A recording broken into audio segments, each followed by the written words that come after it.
Hello, everybody. My name is Dr. Davina Lloyd, and I'm the chair of the steering committee of the CEDAW People's Tribunal.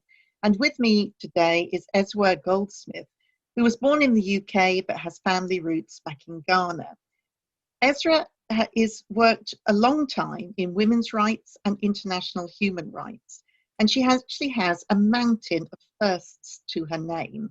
She was the first woman of colour to be elected president of the Students' Union at Leicester University, and in 2015, in recognition of her work in international development and human rights, was awarded an honorary doctorate by Leicester University. She was also one of the first Black VSO volunteers, and the important point, she was the first Black woman to chair the Fawcett Society. She's also been a leading figure in the UN, particularly at Beijing, 1995, been a commissioner for the Women's National Commission, and currently has just written a prize-winning memoir, The Space Between Black and White, which was published in March this year. Thank you so much, Esua, for joining us today. I'd like to start by asking you a little bit about how you got involved in working in women's rights. Right, okay.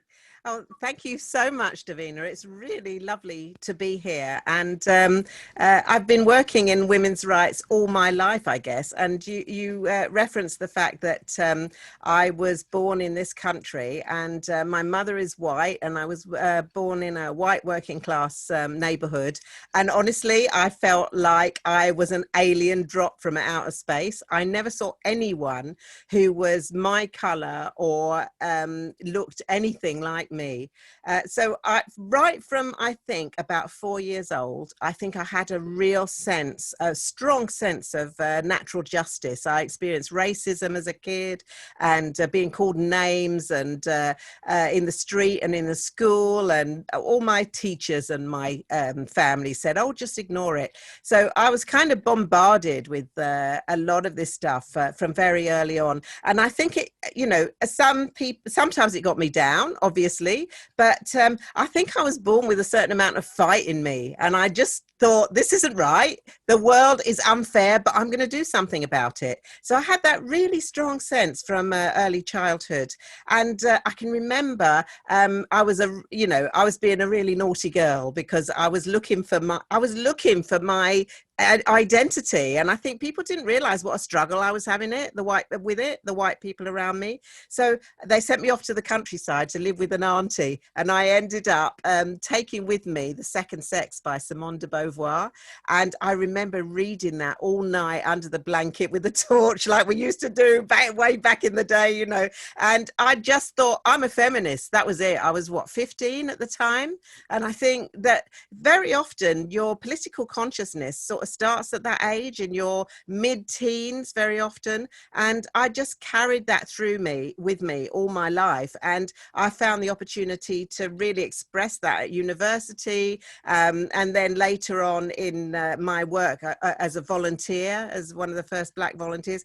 And I think one of the things that is true about being a first means that you end up having to blaze a trail. You've got to be really tough, and you often find that you are having to struggle with things and understand things that haven't even been written down yet. I can remember in the Students' Union when the word feminist came in, and, you know, sexism, nobody had heard of sexism. What the hell is it? So we were really sort of feeling like we were pioneers. And I think that's what's exciting. Even today, you know, 40, 50 years on, I've been doing this all my life, and I still feel we're learning things. I still feel we're blazing new territory, and I still feel totally excited about it. That's amazing, and we're so grateful that we've got you on our side as well. So grateful for that.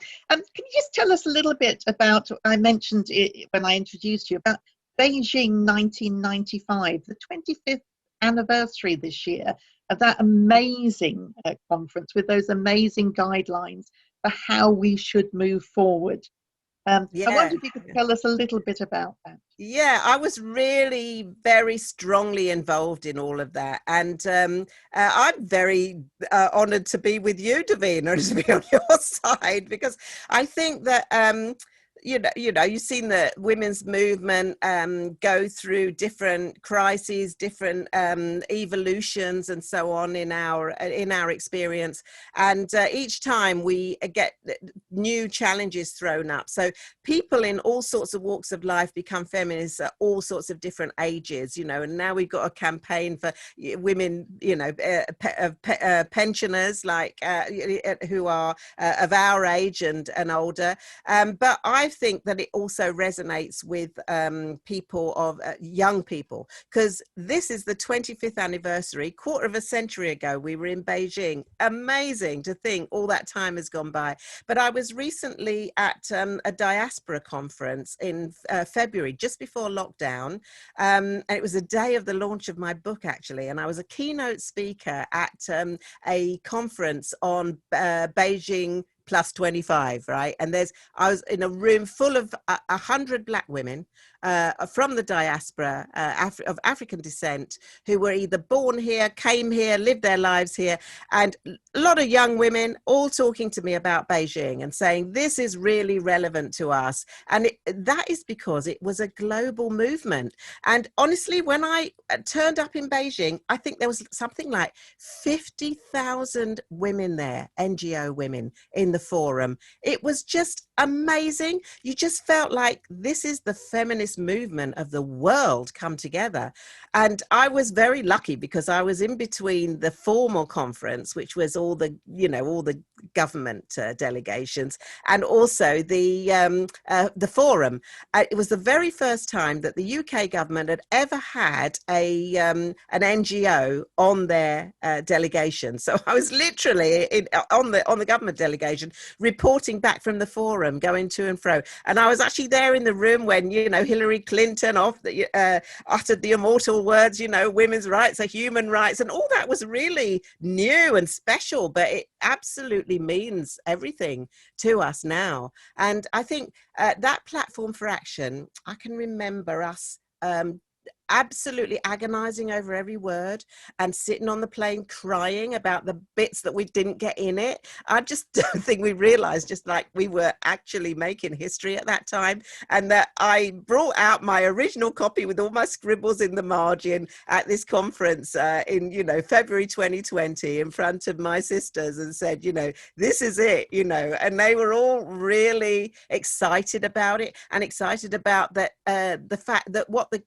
African women contributed, because we wouldn't have had the girl child in it. We wouldn't have had that added to it if it hadn't been for the contribution and campaigning of my African sisters. So I think it's still live, it's still out there, it's still so comprehensive, covering everything, just like CEDAW. So it's really, really important. And one of the things we need to do is to join up CEDAW and the Millennium Development Goals and the new goals and worldwide goals, and also the platform for action, because that tells the story. It's not, all this pick and mix stuff that politicians do, a little bit of legislation here and there. This is a holistic vision. That's what I love about all of this. It's a holistic world vision, and we can see ourselves striving towards it in all corners of the globe. All women are working towards this. So it is still very relevant. You've brought us just on to CEDAW, which is a very good place to bring us on to. And I'd just like you to tell us a little bit about your involvement in CEDAW, and particularly in something you were telling me earlier about how you were involved in the 30th anniversary of CEDAW 10 years ago. I wonder if you could tell us a little bit about that. Yeah, I mean, this was like 10 years ago. I was invited by One World Action and Womankind. They did a joint conference at the Amnesty International offices in London. And they invited all the, major activists on women's rights in the world to come and gather together at that conference. There was 100+ people in the room, and all women from, India and Pakistan and Africa and the Middle East and Iraq and everywhere, you know, Latin America, all talking about the progress on CEDAW in their country. And one of the things, of course, that we did was it was a birthday party. It's the 30th birthday party. So we were celebrating what has been achieved so far on CEDAW. And what impressed me most was that there were so many developing countries with resources far fewer than ours in the UK who had done much better in actually embedding the whole articles of CEDAW into domestic policy at that time. And this was literally 2009, right? International Women's Day, March 2009, and we were all saying, come on UK, you're not doing very well, you've got to get going on this. There's lots of inspiration from all around the world. And so there was politicians there, people from the Commonwealth, you know, civil servants, all at this conference with the activists, and they're all making pledges about how we were going to get it into UK law and so on. And so it's very disappointing, to say the least, that 10 years on we got another birthday party for CEDAW, and still we haven't made the progress that we should have made in those 10 years. So I think, you know, the rest of the world can provide some role models for us instead of feeling, you know, that the UK is always ahead. In fact, we can see very clearly that we have got a long way to go. I can remember that, you know, Davina, even after coming back from Beijing, I went to Ghana, and my dad introduced me, because he was a politician, you know, he introduced me to all these ministers of state in Ghana, women as well as men, all saying, oh yeah, we're embedding domestic CEDAW and the Platform for Action into our domestic policy. And it was all over the newspapers, nothing in this country. So I really think we got to get ahead of steam on this now and really push forward with it. And that's exactly what we're trying to do with the CEDAW People's Tribunal. This tribunal will call the government to account on why has it delayed, why haven't we done it, and what can we do to make sure that we do something about it now. It's been 40 years this year. How long have women in this country got to wait when all around the world, other countries are managing to move on this?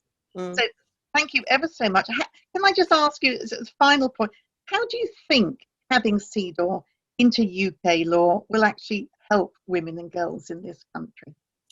Well, I hope we don't have another birthday party when we're saying not good enough. I think really, we've got to get there. And I think it's going to help enormously, because the world is at a tipping point. You know, we've got environmental crisis, economic crisis, COVID crisis.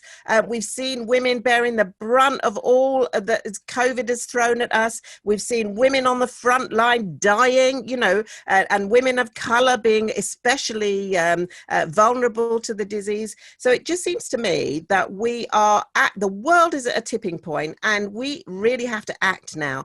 And a lot of people who maybe didn't know anything about this before have had 4 months, 5 months of lockdown to start thinking about these issues. And particularly, I'm very active in Black Lives Matter. So I've been, you know, really on the front line pushing for all of this stuff.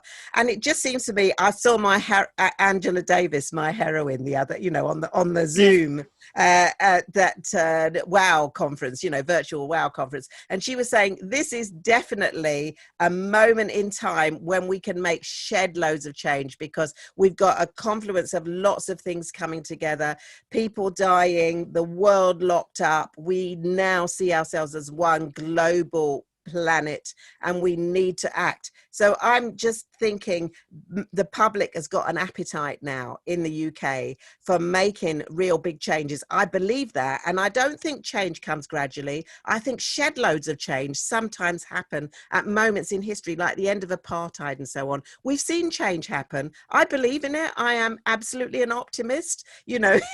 I don't know why, but I am, and I just think now is the time if we just push on this. So I'm really glad for all the things you're doing, Davina, and I'm absolutely right on side. And being of your generation, but also talking to a lot of younger people, I think we can join up on this and really make some progress. I really hope so. Thank you so much for that, Esua, and thank you for your support. Now is the time. Let's just go out there and make history together. Great. Thank you so much. Thank you very much for inviting me. Thank you.